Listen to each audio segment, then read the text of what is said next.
salvare un castello pensando, credendo che potesse bastare la sola forza delle idee. Da questo costruire un gruppo, la fondazione, e con la fondazione viaggiare su un doppio binario parallelo, da una parte il restauro conservativo e filologico, dall'altro il suo riutilizzo come un sistema culturale locale. Ma dove siamo? Siamo a Padernello, una piccola frazione di 76 abitanti del comune di Borgo San Giacomo, in provincia di Brescia. Siamo nella bassa più bassa della bassa bresciana. Una chiesa, 5-6 grandi cascine, un castello. Il castello è un castello medievale, nasce come torre di avvistamento verso la fine del 1300. Nel 1400 la famiglia Martinengo, siamo nel periodo delle lotte fra Milano e Venezia, il fiume Oglio fa da confine, questa famiglia Martinengo costruisce questi palazzi. Verso il 1485-1490 viene un po' concluso come casa fortezza, verso la fine del 500 viene sopralzato e prende le attuali forme. Verso la metà del 700 viene trasformata in una residenza signorile. 1834 muore questo Gerolamo Silvio Martinengo, non ha discendenti, e la passa alla famiglia Salvadego. Perché vi racconto questo? Perché la famiglia Salvadego poi lo abiterà fino al 1965.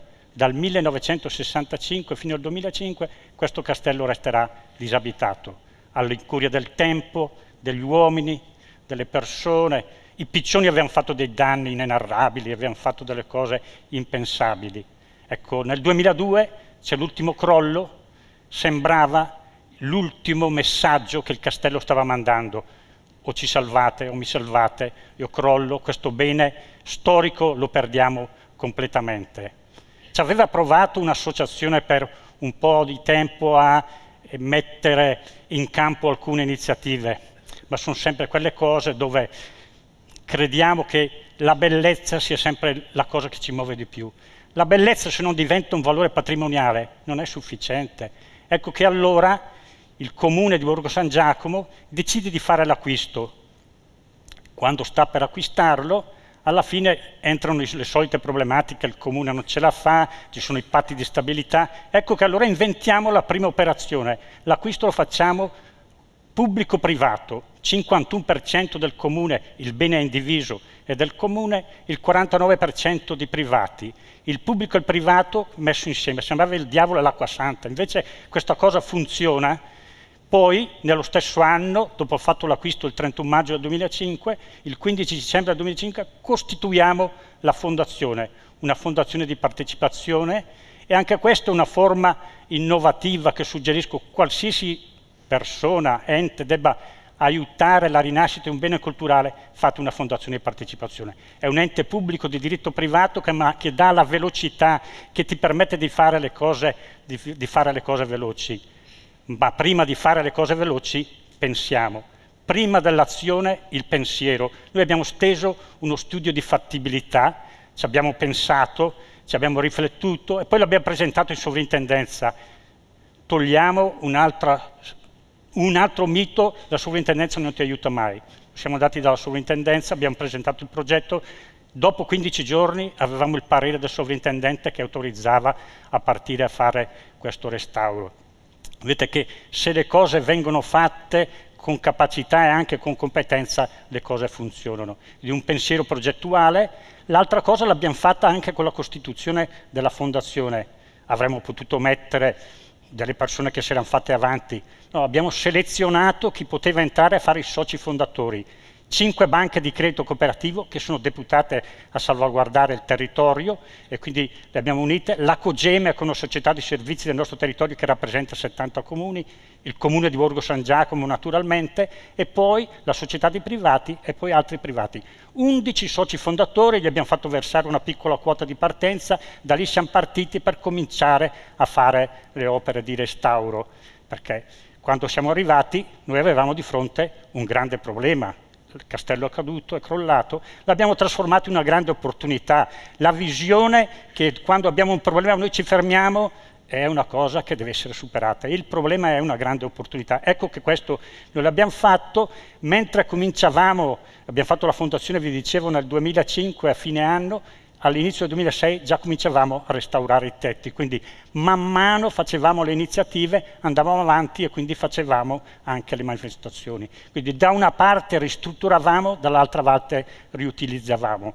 Quindi siamo partiti subito nel 2006, il restauro della parte crollata, nel 2007 abbiamo restaurato la parte che era dedicata alle librerie e alle biblioteche, abbiamo cominciato a fare teatro, a presentare i libri, nel 2008-2009 abbiamo risistemato tutta la parte del cortile con un grande bando della Fondazione Cariplo verso la creazione di sistemi culturali e lì abbiamo fatto un po' il salto di qualità, ci siamo un po' sdoganati, siamo andati un po' a livello regionale e abbiamo cominciato a fare le iniziative, perché dicevamo abbiamo restaurato il cortile, le facciate, lo scalone, ma abbiamo fatto partire subito 5 iniziative, tra le quali questa, Slow Food.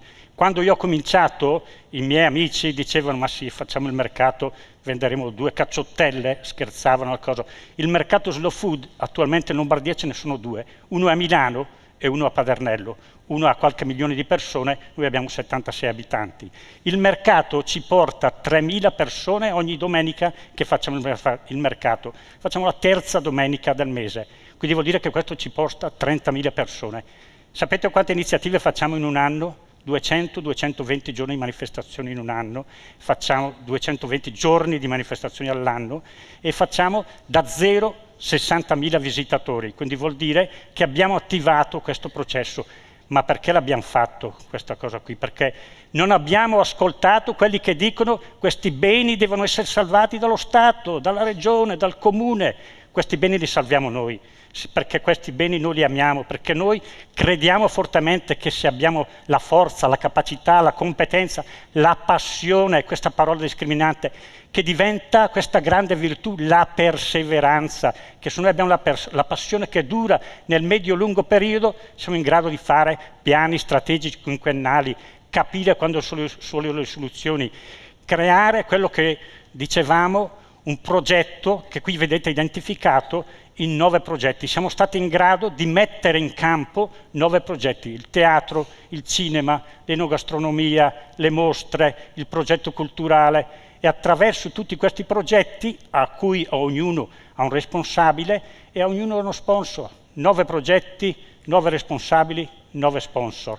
Ecco dove viaggiamo. La visione è chiara, la mission è chiarissima, trasparente, per cui quando andiamo a fare una ricerca a fondi, che credetemi è una ricerca a fondi pazzesca, perché noi non lasciamo perdere niente, facciamo il piano A, se non va il piano A, B, abbiamo il B, poi abbiamo il C di scorte, perché naturalmente capite bene che in un luogo come questo, perché questa è una terra dura, di fatica, di sudore, non è che ti regalano niente, quindi, e poi a Padernello ci devi arrivare per forza in stradine piccole, strette, sono i vecchi limes romano che abbiamo mantenuto, quindi non era facile, quindi arrivare lì. Ecco, questo ci ha permesso di arrivare a quello che dicevo ieri sera, anticipavo, questo è un nostro percorso verso la felicità, una scorciatoia verso la felicità, perché qui noi abbiamo creato competenza, capacità, economia territoriale e l'abbiamo fatto con la sostenibilità. Qui vedete i nostri dati dopo 10 anni, sono dati piccoli, non sono dati da miliardi di euro, però noi in 10 anni abbiamo fatto 10 anni di gestione positiva, è da sfatare. Io ho visto qualcuno che diceva no, bisogna presentare i bilanci con dei margini negativi perché se vediamo che è in perdita ci sovvenzionano. Fesseria gigantesca, se tu sei già in perdita soldi non te ne daranno mai. Allora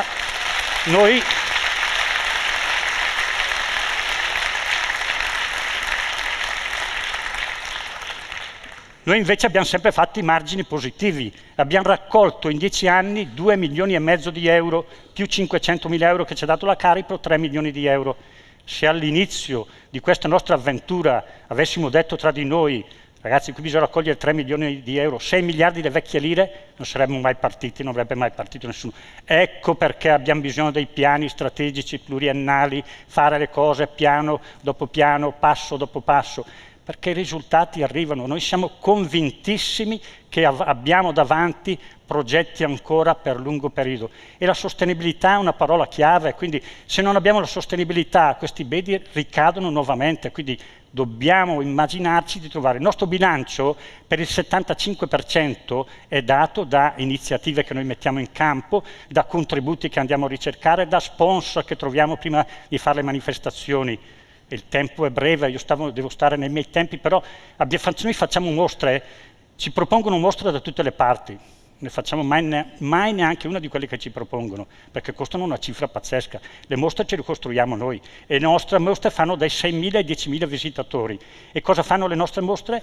Propongono assolutamente di andare a promuovere il territorio.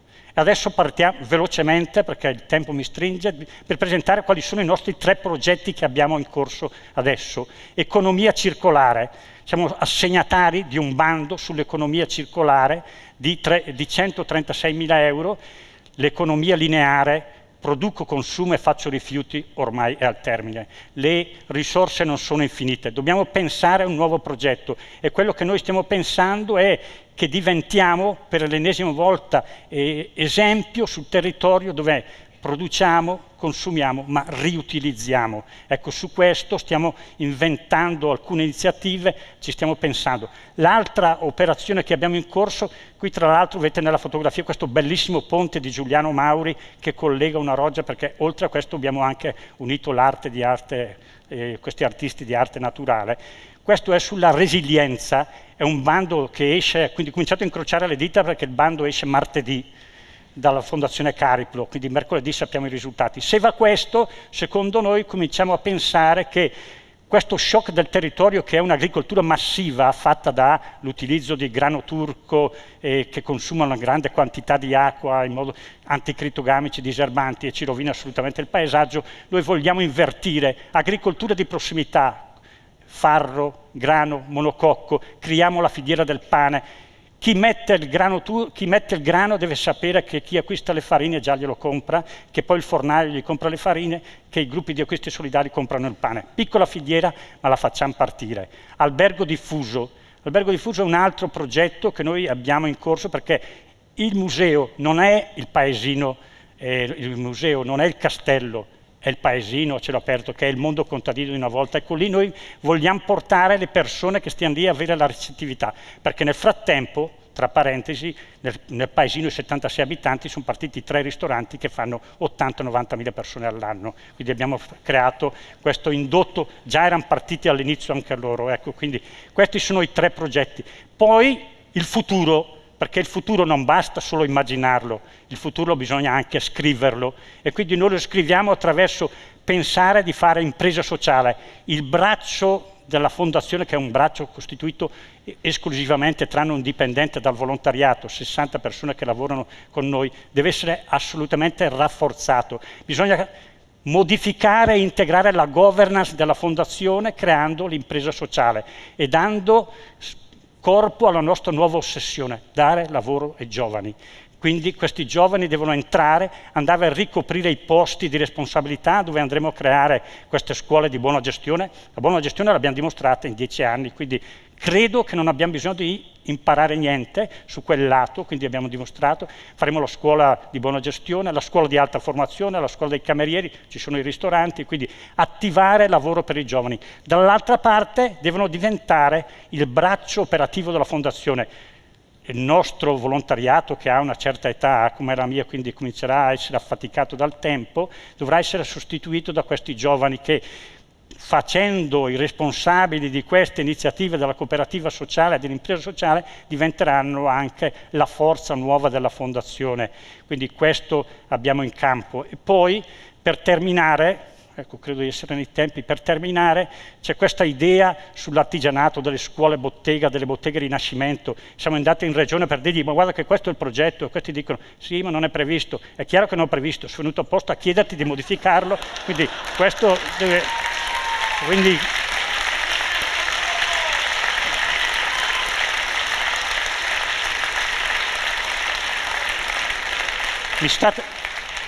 Guardate che se sforo è colpa vostra perché vi applaudite, quindi...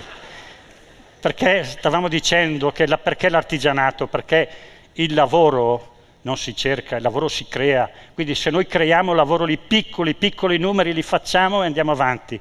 E termino dicendo questo proverbio africano che dice che tante persone in tanti piccoli posti che fanno tante piccole cose sono in grado di cambiare il mondo. Noi ci proviamo con il nostro metodo, ascoltando il nostro cuore, perché esso conosce tutte le cose. Grazie.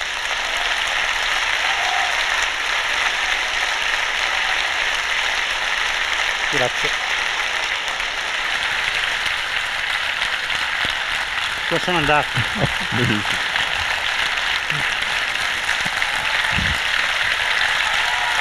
Abbiamo sparato sulle cose.